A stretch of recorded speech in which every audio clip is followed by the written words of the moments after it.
from A Prince of Swindlers by Guy Boothby.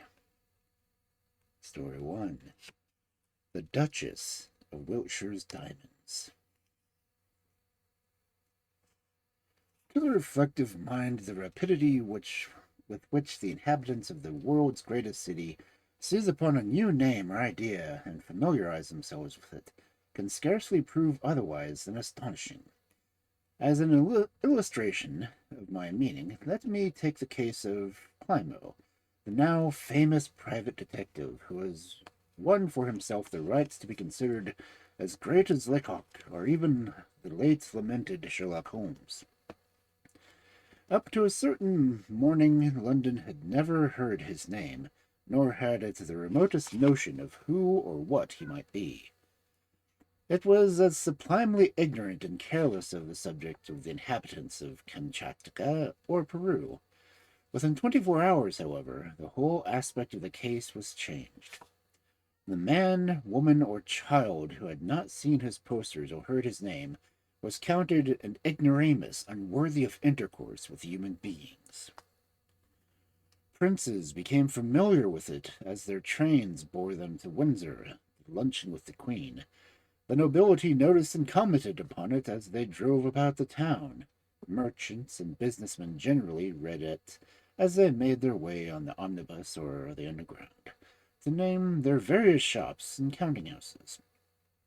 Street boys called each other by it as a nickname.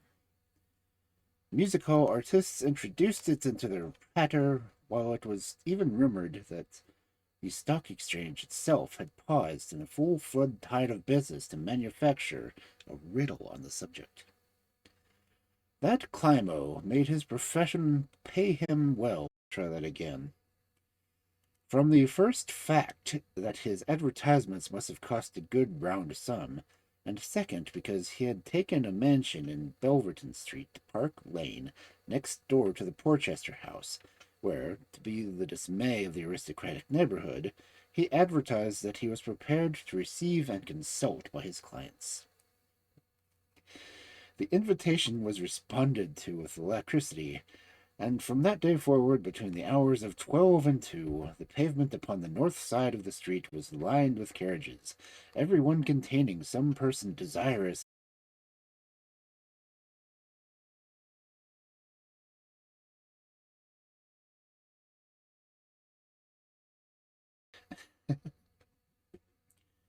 I must here explain that I have narrated all of this in order to show the state of affairs existing in Belverton Street and Park Lane when Simon Carne arrived, or was supposed to arrive, in England. If my memory serves me correctly, it was on a Wednesday, the 3rd of May, that the Earl of Amberley drove to Victoria to meet and welcome the man whose acquaintance he had made in India under such peculiar circumstances, and under the spell of whose fascination he and his family had fallen so completely. Reaching the station, his lordship descended from the carriage and made his way to the platform set apart for the reception of the Continental Express. He walked with a jaunty air and seemed to be on the best of terms with himself and the world in general. How little he suspected the existence of the noose into which he was so innocently running his head into. As if out of compliment to his arrival, the train put on an appearance within a few moments of reaching the platform. He immediately placed himself in such a position that he could make sure that seeing the man he wanted, and waited patiently until he should come into sight. Carne, however, was not among the first batch. Indeed, the majority of the passengers had passed before his lordship had caught sight of him. One thing was certain, however, the great crush might have been, it would figure to have been difficult to mistake Carne's figure. The man's infirmity and his peculiar beauty of the face rendered him easily recognizable. Possibly, after his long sojourn in India, he found the morning cold, for he wore a long fur coat, the collar of which he had turned up around his ears, thus making a fitting frame for his delicate face. On seeing Lord Amberley, he hastened forward to greet him. "Oh, this is most kind and friendly of you," he said as he took the other by the hand. A fine day in Lord Amberley to meet me. One could scarcely imagine a better outcome. As he spoke, one of his Indian servants approached and salaamed before him.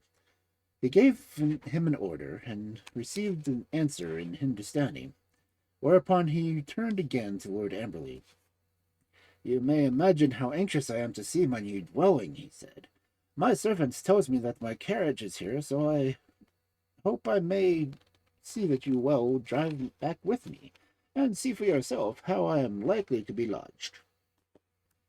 "I shall be delighted," said Lord Amberley, who was longing for the opportunity, and they accordingly went out to the station yard together to discover a brougham, brought by two magnificent horses, and with Nur Ali in all the glory of white raiment and crested turban on the box, waiting to reserve them. His lordship dismissed his Victoria, and when Jawar Sign had taken place beside his fellow servant upon the box, the carriage rolled out of the station yard in the direction of Hyde Park. "I trust your ladyship as well," said Simon Carne politely, as they turned into Gloucester Place. "Very well, thank you," replied the lordship. "She bade me welcome you to England in her name as well as my own. I was to say that she is looking forward to seeing you." "Oh, she is most kind, and I shall do myself the honour of calling upon her as soon as circumstances will permit," answered Carne. "I beg you will convey me my best thanks to her for her thought of me." While these polite speeches were passing between them, they were rapidly approaching a large hoarding which was displayed a poster setting forth the name of the now famous detective Klimo. Simon Carne, leaning forward, studied it, and when they had passed, turned to his friend again. "Ah, Victoria, in all her hoardings we meet an enormous placard bearing the name Klimo. Pray, what does it mean?" His lordship laughed. "You are asking a question which, a month ago, was on the lips of 9 out of 10 of every Londoner's. It is only within the last fortnight that we have learned who or what Klimo is." "And pray, what is he?" "Well, the explanation is very simple. He is neither more nor less than a remarkably astute private detective, who has succeeded in attracting notice in such a way that half London has been induced to patronize him. I have had no dealings with the man myself, but a friend of mine, Lord Offington, has been a victim of a most audacious burglary, and the police having failed to solve the mystery, he is called Klimo in. We shall therefore see what he can do before many days are past, but there, I expect you will soon know more about him than any of us." "Indeed? And why?" "For the simple reason he has taken number 1 Belvington Street, the house adjoining your own, and sees his clients there." Simon Carne pursed his lips and appeared to be considering something. "I trust he will not prove a nuisance," he said at last. "The agents who found me the house should have acquainted me with the fact. Private detectives, on however large a scale, scarcely strike one as the most desirable of neighbors, particularly of a man who is so fond of quiet as myself." At this moment they were approaching their destination. As the carriage passed Belverton Street and pulled up, Lord Amberley pointed to a long line of vehicles standing before the detective's door. "You can see for yourself something of the business he does," he said. "Those are the carriages of his clients, and it is probable that twice as many have arrived on foot." "I shall certainly speak to the agent on the subject," said Carne, with a shadow of annoyance upon his face. "I consider the fact that this man's being so close to me a serious drawback to the house." John Sign had descended from the box and opened the door in order that his master and his guest might alight, while the portly Ramgafur, the butler, came down the steps, salaamed before the Oriental weakness. Carne greeted his domestics with a kindly condescension, and then, accompanied the ex-viceroy, entered his new abode. "I think you may congratulate yourself upon having secured one of the most desirable residences in London," said his lordship 10 minutes later or so, when they had explored the principal rooms. "I am very glad to hear you say so," said Carne. "I trust your lordship will remember that you will always be welcome in my house as long as I am its owner." It is very kind of you to say, returned Lord Amberley warmly. I shall look forward to some months of pleasant intercourse. And now I must be going. Tomorrow, perhaps, if you have nothing better to do, you will give us the pleasure of your company at dinner. Your fame has already gone abroad, and we shall ask one or two nice people to meet you, including my brother and sister-in-law, Lord and Lady Gilpington, Lord and Lady Offrington, and my cousin, the Duchess of Wiltshire, whose interest in China and the Indian art, as perhaps you know, is only second to your own. I shall be most glad to come. We may count on seeing you at Eaton Square, then, at 8 o'clock? If I'm alive, you may be sure. I shall be there. Must you really go? Then goodbye, and many thanks for meeting me. His lordship left the house. Simon Carne went upstairs to his dressing room. His lordship, having left the house of Simon Carne, went upstairs to his dressing room, which was to be noticed he found without inquiry, and rang the electric bell beside the fireplace 3 times. While he was waiting for it to be answered, he stood looking out of the window at the long line of carriages in the street below. Everything is progressing admirably, he said to himself. Amberley does not suspect any more than the world in general. As I am proof, he asked me to dinner tomorrow evening to meet his brother and sister-in-law, 2 his particular friends, and above all, her Grace of Wiltshire. Of course I shall go, and when I bid her Grace good-bye, it will be strange if I am not one step nearer interest on Liz's money. At this moment the door opened, and his valet, the grave and respectable Belton, entered the room. Byrne turned to greet him impatiently. Come on, Belton, he said. We must be quick. It is 20 minutes to 12, and if you don't hurry, the folk next door will become impatient. Have you succeeded in doing what I spoke to you about last night? I have succeeded in everything, sir. I'm glad to hear it. Now lock that door and let us get to work. You can let me have your news while I'm undressing. Opening one side of the massive wardrobe that completely filled one end of the room, Belton took from it a number of garments. They included a well-worn velvet coat, a baggy pair of trousers, so old that only a notorious pauper or millionaire could have afforded to wear them, a flannel waistcoat, a Gladstone collar, a soft silk tie, and a pair of embroidered carpet slippers upon which no old clothesman, in the most reckless way of the business of Petticoat Lane, would have advanced a single halfpenny. Into these he assisted his master to change. Now, give me the wig and unfasten the straps of this hump, said Carne.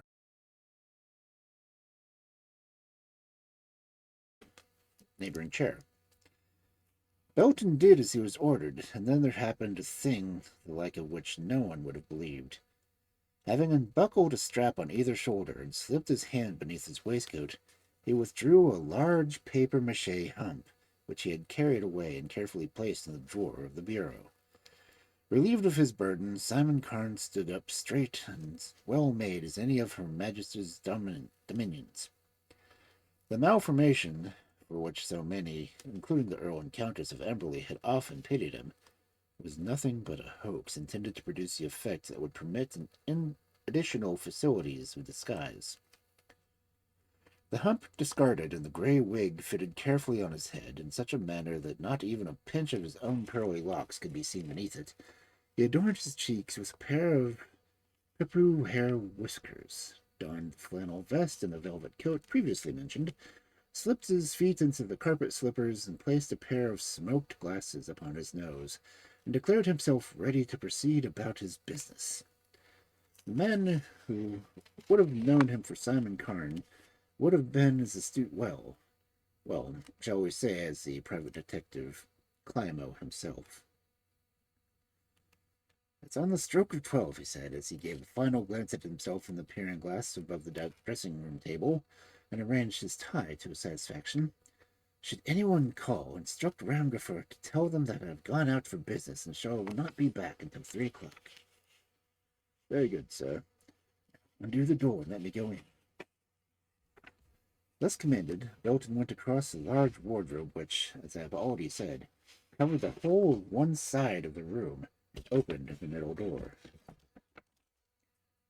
2 or 3 garments were seen inside, suspended on pegs. and these he removed, at the same time pushing forward the right of the panel at the rear. When this was done, a large aperture in the wall between the two houses was disclosed, and through this door Carne passed, drawing it behind him. Number 1 Belverton Terrace, the house occupied by the detective whose presence in the street Carne seemed to find so objectionable. The entrance thus constructed was covered by a peculiar kind of confessional box in which Klimo invariably sat to receive his clients, the rearmost panels of which opened in the same fashion as those to the wardrobe of his dressing room. These being pulled aside, he had but to draw them to again after him, take a seat, and ring the electric bell to inform his housekeeper that he was ready, and then welcome his clients as quickly as they cared to come. Punctually at 2 o'clock, the interviews ceased, and Klimo, having repeated an excellent harvest of fees, returned to the processor house to become Simon Carne once again. Possibly it was due to the fact that the Earl and the Countess of Amberley were brimming over with praise. It may have been the rumor that he was worth as many millions as you have fingers upon your hand that did it. One thing, however, was self-evident. Within 24 hours of the noble Earl's meeting him at Victoria Station, Simon Carne was the talk, not only of fashionable, but also of unfashionable London. That his household were, with one exception, natives of India, that he had paid a rental for Proster House, which ran into 5 figures, that he was the greatest living authority upon China and Indian arts generally, and that he had come over to England in search of a wife, were among the smallest of the canards set afloat concerning him. During dinner next evening, Carne put forth every effort to please. He was placed on the right hand of his hostess next to the Duchess of Wiltshire. To the latter he paid particular attention, but to such good purpose that when the ladies returned to the drawing-room afterwards, her Grace was full of his praises. They had discussed china of all sorts. Carne had promised her a specimen which she had longed for all her life, but had never been able to obtain, and in return she had promised to show him the quaintly carved Indian casket in which the famous necklace of which he had, of course, heard, spent most of its time. She would be wearing the jewels in question at her own ball in a week's time, she informed him, and if he would care to see the case when it came from the bankers on that day, she would be only too pleased to show it to him. As Simon Carne drove home in his luxurious brougham afterwards, he smiled to himself as he thought of the success which was attending his first endeavor. 2 of the guests, who were stewards of the Jockey Club, had heard with delight his idea of purchasing a horse in order to have an interest in the Derby, while another, on hearing that he desired to become a professor of the yachts, had offered to propose him for the RCYC. To crown it all, however, and much better than all, the Duchess of Wiltshire had promised to show him her famous diamonds. But this time next week, he said to himself, Liz's interest would be considerably closer. But satisfactory as my progress has been hitherto, it is difficult to see how I am to get possession of the stones. From what I have been able to discover, they are only brought from the bank on the day the Duchess intends to wear them, and they are taken back by his Grace the following morning.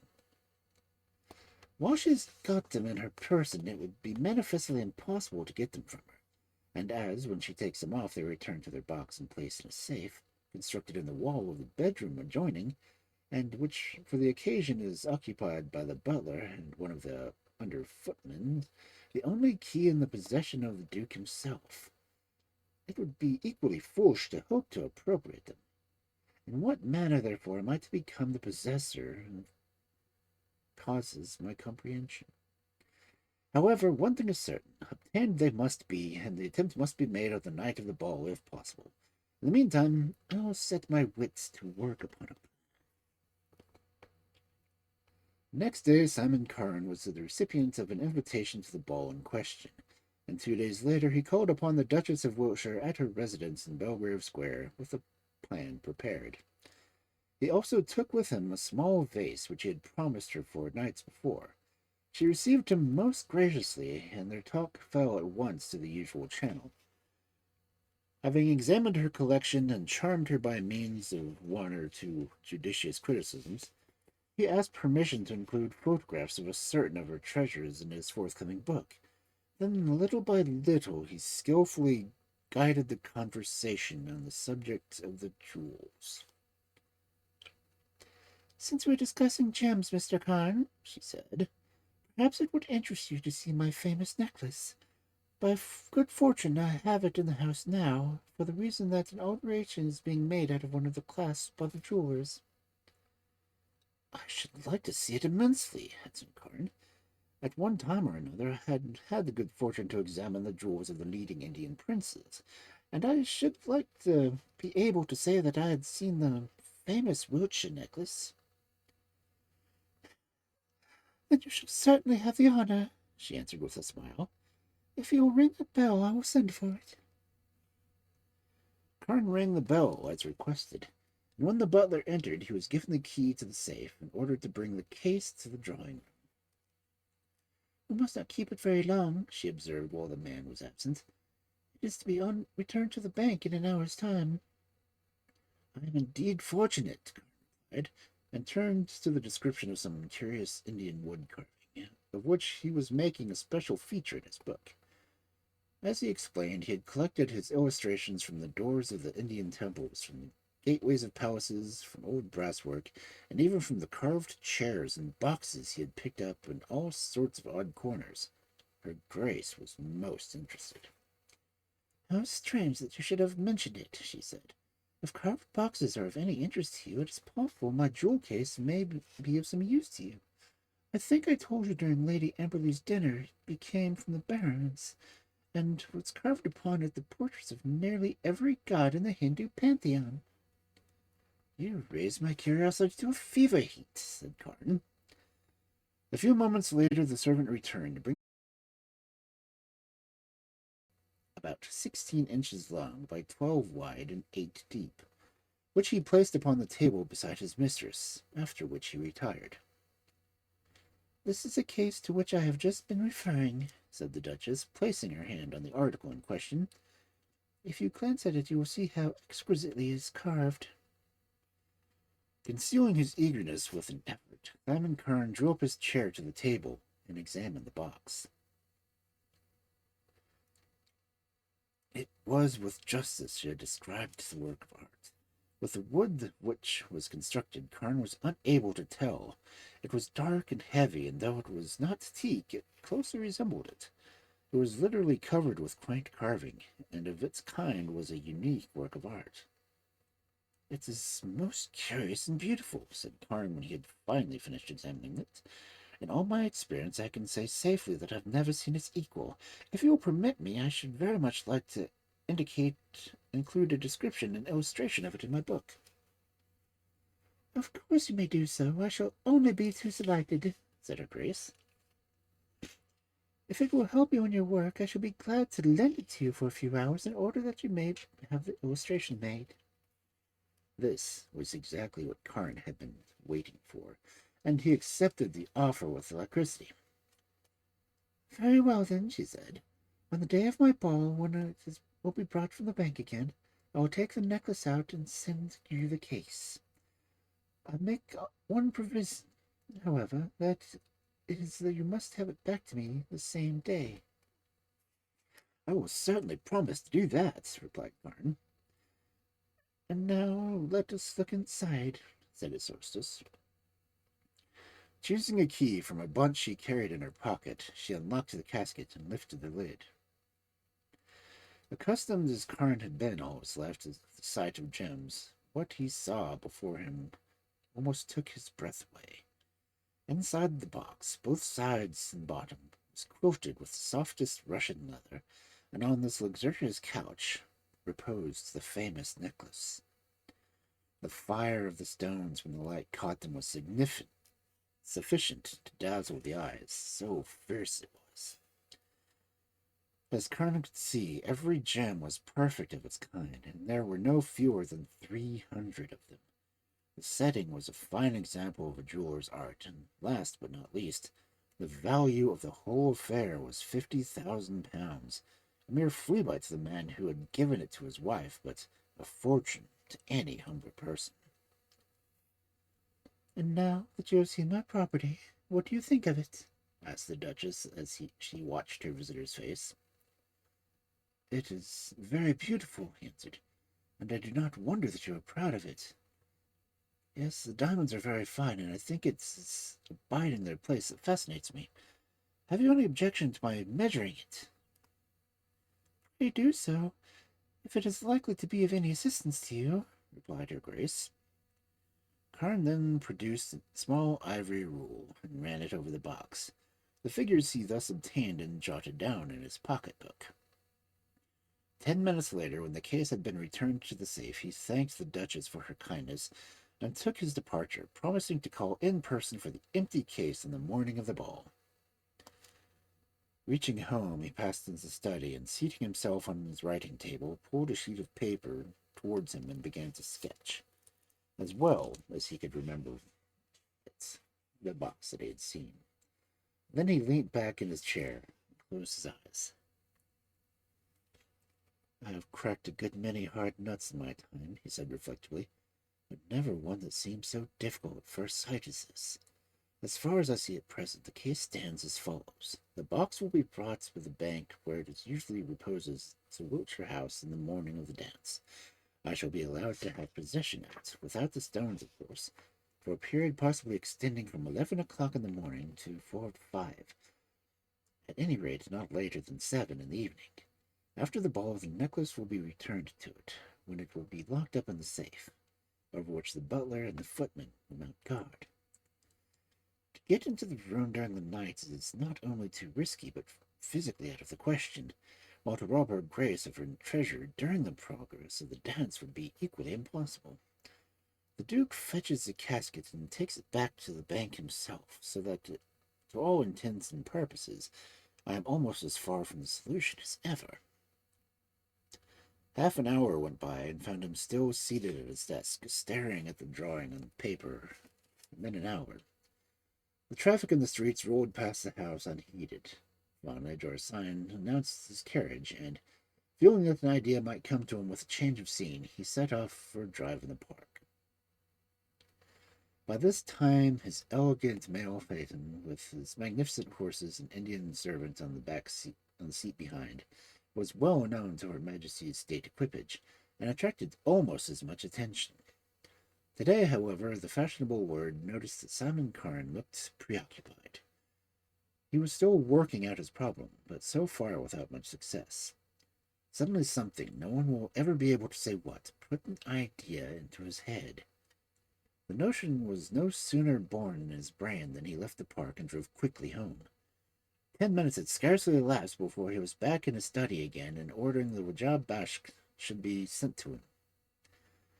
When the man he wanted put in an appearance, Carne handed him the paper upon which he had made the drawing of the jewel case. "Look at that," he said, "and tell me what thou seest there." "I see a box," answered the man, who by this time was very well accustomed to his master's ways. "Thou sayest it is a box," said Carne. "The wood is heavy and thick. That the wood is, I do not know. The measurements are upon the paper below. Within, both the sides and bottom are quilted with soft leather, as I have also shown. Now think, Wahid Bashk, for all this case thou wilt need to have thy wits about thee. Tell me what it is by thy power, and the most cunning in all craftsmen inserts extra sides within the box, they being held by spring, shall lie so snug that not to be noticeable by the ordinary eye. Can it be arranged so, when the box is locked, they shall fall flat upon the bottom, thus covering and holding fast what lies beneath them, and yet making the box appear to the eye as if it were empty? Is that possible for thee to do such a thing?" Ajib Bashk did not reply for a few moments. His instinct told him what his master wanted, and he was not disposed to answer hastily, for he also saw that his reputation as the most cunning craftsman in India was at stake. "If the heaven-born will permit me to night for thought," he said at last, I will come to him as he rises from his bed and tell him what I can do, and he can then give his orders as it pleases him. Very good, said Carne. Then tomorrow I shall expect my report. Let the work be good, and let there be many rupees for thee to touch in return. As to the lock and the way it shall act, let that be the concern of Hiram Sine. Ajib Balisk salaamed and withdrew, and Simon Carne for the time being dismissed the matter from his mind. Next morning, while he was dressing, Belton reported that 2 artificers desired an interview with him. He ordered them to be admitted, and forthwith they entered the room. It was noticeable that Wahid Marsh carried in his hand a heavy box, which, upon Carne's noticing him to do so, he placed upon the table. "Have you thought over the matter?" he asked, seeing that the men waited for him to speak. "We have thought of it," replied Hiram Sine, who always acted as spokesman for the pair. "If the presents were designed to look, you will see that we have made a box of the same size and shape as he drew upon the paper." "Yes, it is certainly a good copy," said Carne condescendingly after he had examined it. Ajib Bask showed his white teeth in appreciation of the compliment. Hiram Sine drew closer to the table. "And now, if Sabib will open it, he will, in his wisdom, be able to tell if it resembles the other that he has in his mind." Carne opened the box as requested, and discovered that the interior was the exact counterfeit of the Duchess of Wiltshire's jewel case, even to the extent of the quoted leather lining, which had been the other's principal feature. He admitted that the likeness was all that he could have desired. "As he is satisfied," said Hiram Sine, "it may be that the proctor of the poor will deign to try experiment with it. See here, Ezekiel. Let it be placed in the box, so now he will see what he will see." The broad silver-backed comb lying upon the dressing table was placed on the bottom of the box, and the lid was closed, and the key turned in the lock. The case being securely fastened, Hiram Sine laid it before his master. "I am to open it, I suppose," said Carne, taking the key and replacing the lock.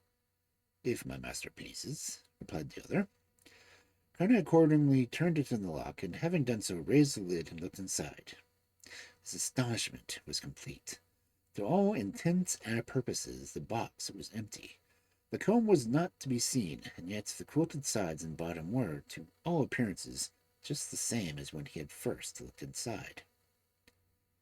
"This is most wonderful," he said, and indeed it was a clever conjuring trick as any he had seen. "Nay, it is very simple," Wahid Bashk replied. "The Heaven-born told me that there must be no risk of detection." He took the box in his own hands, and running his nails along the center of the quilting, divided the false bottom into 2 pieces. These he lifted out, revealing the comb lying upon the real bottom beneath. "The sides, as my lord will see," said Hiram Sine, taking a step forward, "are held in the appointed places by these 2 springs. Thus, when the key is turned, the springs relax, and the sides are driven by the others in places in their bottom, where the seams in the quilting mask the join. But there is one disadvantage. It is as follows. When the pieces which form the bottom are lifted out in order that my lord may get to whatever is concealed beneath, the springs must necessarily stand revealed.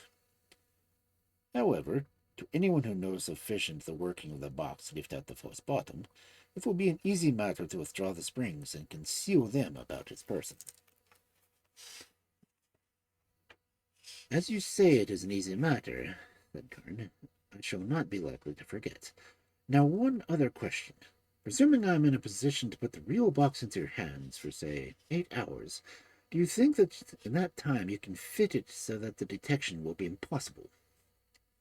"Assuredly, my lord," replied Hiram Sine with conviction. "There is but the lock and the fitting of the springs to be done. 3 hours at the most would be sufficient for that." "I am pleased with you," said Carne, "and as my proof of satisfaction, when the work is finished, you will each receive 500 rupees. Now, you can go." According to his promise, 10 o'clock on the Friday following found him and his hansom driving towards Belgrave Square. He was a little anxious, though. The casual observer would scarcely have been able to tell it. The magnitude of the stake for which he was playing was enough to try the nerve of even such a past master in his profession as Simon Carne. Arriving at the house, he discovered some workmen erecting an awning across the footway in preparation for the ball that was to take place at night. It was not long, however, before he found himself in the boudoir, reminding her Grace of her promise to permit him an opportunity of making a drawing of the famous jewel case. The Duchess was naturally busy, and within a quarter of an hour he was on his way home with the box placed in the seat of the carriage beside him. "Now," he said, as he patted the good-humoredly, "if only the notion worked out by Harmstein and Weinbach holds good, the famous Wiltshire diamonds will become my property before very many hours are passed. By this time tomorrow, I suppose, London will be all agog concerning the burglary." On reaching his house, he left his carriage and himself carried the box to his study. Once there, he rang his bell and ordered Harmstein and Weinbach to be sent to him. When they arrived, he showed them the box upon which they were to exercise their ingenuity. "Bring your tools in here," he said, "and do the work under my own eyes. You have but 9 hours before you, and you must make the most of them." The men went for their implements, and as soon as they were ready, they set work. All through the day they kept hard at it, with the result that by 5 o'clock the alterations had been effected and the case stood ready. By the time Carne returned from his afternoon drive in the park, it was quite prepared for the part he was to play in his scheme. Having praised the men, he turned them out and locked the door, and then went across the room and unlocked the drawer of his writing table. From it he took a flat leather jewel case to be opened. It contained the necklace of counterfeit diamonds, if anything a little larger than the one he pretended to try to obtain. He had repurchased in the morning of Burlington Arcade for the purposes of testing the apparatus the servants had made. Now he proceeded to do it. Laying it carefully on the bottom of the closed lid, he turned the key. When he opened it again, the necklace was gone. And even though he knew the secret, he would not for the life of him see where the false bottom began and ended. After that he reset the trap and tossed the necklace carelessly in. To his delight, it acted as well on the previous occasion.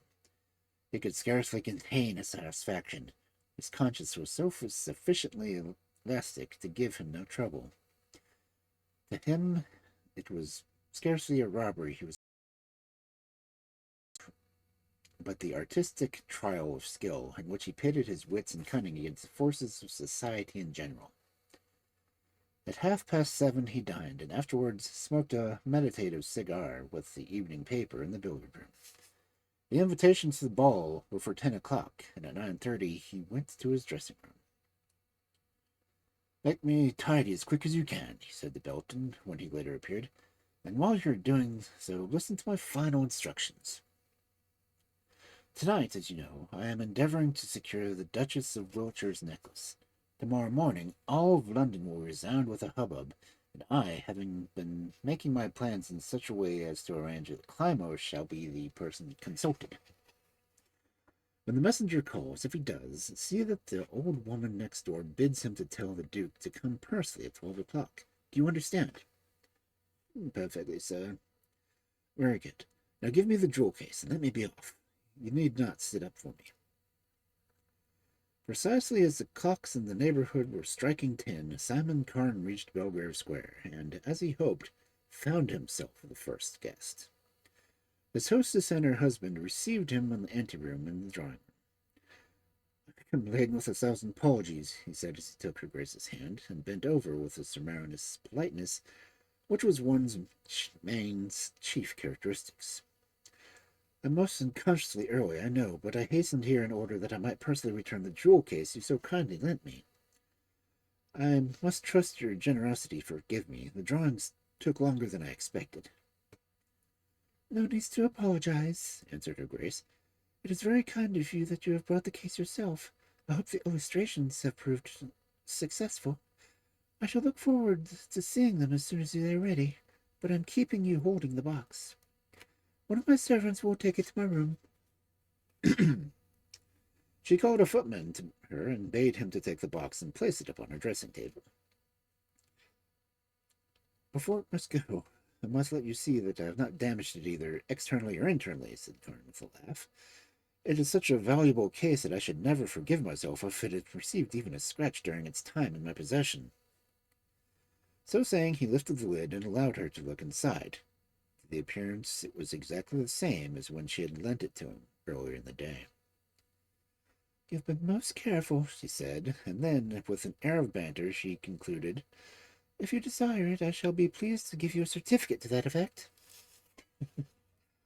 They jested in a fashion for a few moments after the servant's departure, during which time Carne promised to call her upon the following morning at 11 o'clock and bring with him the illustrations he had made and a queer little piece of china he had had so good a fortune to pick up at a dealer's shop.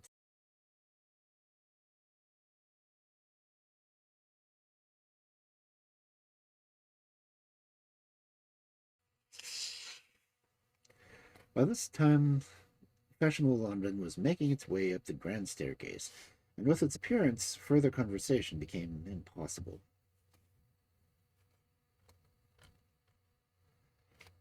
Shortly after midnight, Carne bade his hostess good night and slipped away. He was perfectly satisfied with his evening's entertainment, and if the key of the jewel case was not turned before the jewels were placed in it, he was convinced that it would become his property. Speaks well for his strength of nerve when I record that fact that on going to his bed his slumbers were as peaceful and untroubled as those of a little child. Breakfast was scarcely over next morning before a hansom drew up at his front door and Lord Amberley alighted. He was ushered into Carne's presence forthwith, and on seeing that the latter had surprised by his early visit, hastened to explain. My dear fellow, he said as he took possession of the chair that the other offered him, I've come round to see you on the most important business. As I told you last night at the dance, when you so kindly asked me to come and see the steam yachts you will have purchased, I had an appointment with Wiltshire at 9:30 this morning. On reaching Belgrave Square, I found the whole house in confusion. Servants were running hither and thither with scared faces. The butler was on the borders of lunacy. The Duchess was well nigh hysterical in her boudoir, while her husband was in the study vowing vengeance against the whole world. You alarm me, said Carne, lighting his cigar with his hand, and was steady as a rock. And what on earth has happened? I think I might safely allow you 50 guesses and then a wager of £100 you'd not hit the mark. Yet in a certain measure it concerns you. Concerns me? Good gracious, what have I done to bring all this about? Pray do not be so alarmed, said Amberley. Personally, you have done nothing. Indeed, on second thoughts, I don't know I am right in saying that it concerns you at all. The matter of the fact is, Carne, a burglary took place last night at the Wiltshire house. The famous necklace has disappeared. Good heavens! You don't say so. But I do. The circumstances of the case are as follows. When my cousin retired to her room last night after the ball, she unclasped the necklace, and in her husband's presence placed it carefully in her jewel case, which she'd locked. That having been done, Wiltshire took the box to the room and contained the safe, and placed it there himself, locking the iron door with his own key. The room was occupied last night, according to custom, by the butler and one of the footmen, both of whom have been in the family since they were boys. Next morning, after breakfast, the Duke unlocked the safe and took out the box, intending to convey it to the bank as usual. Before leaving, however, he placed it on the study table and went upstairs to speak to his wife. He cannot remember exactly how long it was absent, but he feels convinced that it was not gone more than a quarter of an hour at the very utmost. The conversation finished, she accompanied him downstairs, where she saw him take up the case to carry it to his own carriage. Before he left the house, however, she said, I suppose you have locked the case to see if the necklace is all right. How could I do so? Was his reply. You know you possess the only key that will fit it. She felt in her pockets, but to her surprise, the key was not there. If I were a detective, no. If I were a detective, I should say that there was a point to be remembered, said Carne with a smile. Pray, where did she find her keys? Upon her dressing table, said Emily, though she was not the slightest recollection of leaving them there. Well, when she had procured the keys, what happened? Why, they opened the box, and to their astonishment and dismay, they found it empty. The jewels were gone. Good gracious, what a terrible loss! It seems almost impossible that it can be true. And pray, what did they do? At first they stood staring at the empty box, hardly believing the evidence in their own eyes. Stare how they would, however, they could not bring them back. The jewels had without doubt disappeared, and when the robbery had taken place it was impossible to say. After that they all ended up with servants and questioned them, but the result was what they might have foreseen. No one from the butler to the kitchen maid could throw any light on the subject. To this minute it remains a great mystery as when they first discovered it. "I'm more concerned than I can tell you," said Carne. "How thankful I ought to be that I returned the case to her grace last night. But in thinking of myself, I am forgetting to ask what has brought you to me. If I can be of any assistance, I hope you'll command me." "Well, I tell you why I came," replied Lord Amberley. "Naturally, they're most anxious to have the mystery solved, and the jewels recovered as soon as possible. Wiltshire wanted to send to Scotland Yard then and there, but his wife I eventually persuaded to come consult Klimo. As you know, if police authorities are called in, he first refuses the business altogether. Now, we thought, as you are his next-door neighbor, you might possibly be able to assist us." "You may be very sure, my lord. I will do everything what lies in my power. Let us go in and see him at once." As he spoke, he rose and threw the remainder of his cigarette into the fireplace. His visitor having imitated his example, they procured their hats and walked around the park lane to Belverton Street to bring up at number 1. After they had rung the bell, the door was opened to them by the old woman, who invariably received the detective's clients. "Is Klimo at home?" asked Carne, "and if so, can we see him?" The little old lady was a little deaf, and the question had been repeated before she could have made me understand what was wanted. As soon, however, as she realized their desire, she informed them that their master was absent from town and would be back as usual at 12 o'clock to meet his clients. "What on earth's to be done?" said the Earl, looking at his companion in dismay. "I'm afraid I can't come back again, as I have a most important appointment at that hour." "Do you think you could entrust the business to me?" asked Carne. "If so, I will make a point of seeing him at 12 o'clock, and call around Wiltshire House afterwards and tell the Duke what I have done." "That's very good of you," replied Amberley. "I fear sure would not put you out to be much trouble. That would be quite the best thing to be done." "I will do it with pleasure," Carne replied.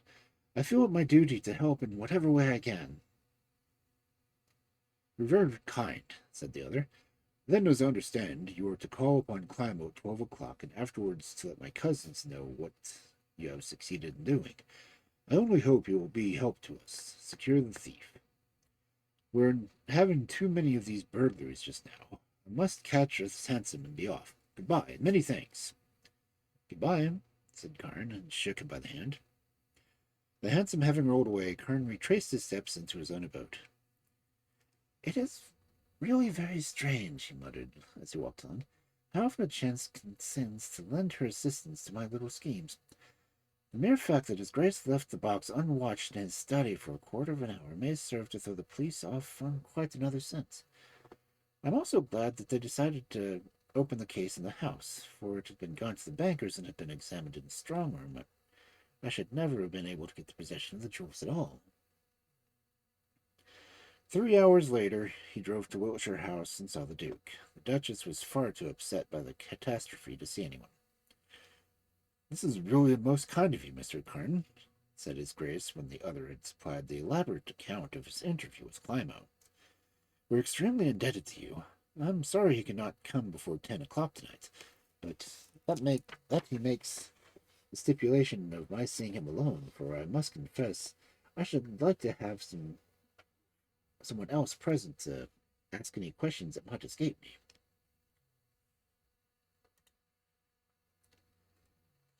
"But if that's his usual hour and custom, well, we must abide by it, that's all.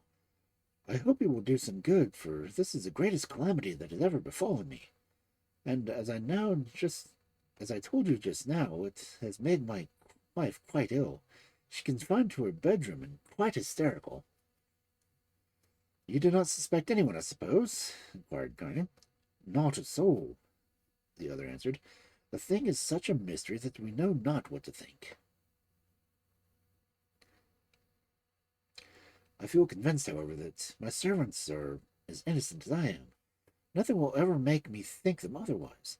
I wish I could catch the fellow, that's all. I'd make him suffer for the trick he's played me.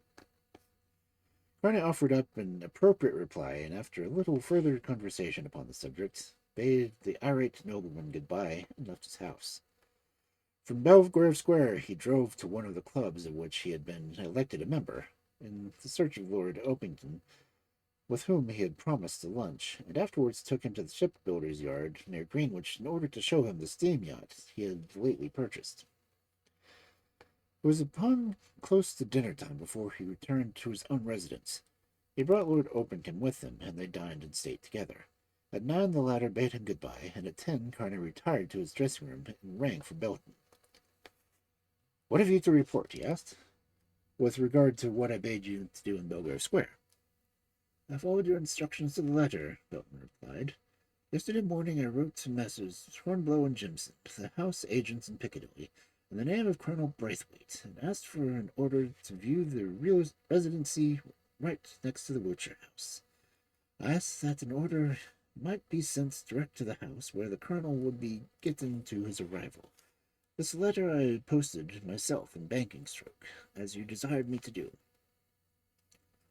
At 9 o'clock yesterday morning I dressed myself as much like an elderly army officer as possible, and took a cab to Belgrave Square. The caretaker, an old fellow of close upon 70 years of age, admitted me immediately, and upon hearing my name, and proposed that he should show me over the house. This, however, I told him was quite unnecessary, backing my speech with the presence of half-a-crown, whereupon I returned to the breakfast perfectly satisfied, while I wandered about the house in my own leisure. Reaching the same floor that is upon which situated the room in which the Duke's safe is kept, I discovered that your supposition was quite correct, that it would be possible for a man, opening the window, to make his way along the coping from one house to the other without being seen. I made certain that there was no one in the bedroom in which the butler slept, and then arranged for a long telescope walking stick you gave me, and fixed one of my boots to it by means of a screw at the end. With this I was able to make regular succession of footsteps, ledge along the edge between the window and the other. That done, I went downstairs and bade the caretaker good morning, and got into my cab. From Belgrave Square I drove to the shop of the pawnbroker whom you told me you had discovered was out of town. His assistant inquired my business and was anxious to do what he could for me. I told him, however, that I must see his master personally, as it was about the sale of some diamonds I had left to me. I pretended to be annoyed that he was not at home, and muttered to myself, so that the man could hear, something about its meaning a journey to Amsterdam. Then I limped into the shop, paid off my cab, and walked down the street, removed my mustache, and altered my appearance by taking off my great coat and muffler. A few streets further I purchased a bowler and a hat place of the old-fashioned topper I had hitherto been wearing, then took a cab from Piccadilly and came home. You have fulfilled my instructions admirably, said Carne, and if the business comes off, as I expect it will, you shall receive your usual percentage. Now I must be turned into Klimo, and be off to Belgrave Square to put his Grace of Wiltshire back on the track of the burglar. Before he retired to rest that night, Simon Carne took something, wrapped in a red scarf handkerchief, and capacious pockets from the coat Klimo had been wearing a few months before. Having rolled the covering, he held it up to the light of the magnificent necklace which for so many years had been the joy and pride of the ducal house of Wiltshire. The electric light played upon it, and touched it in 1,000 different hues.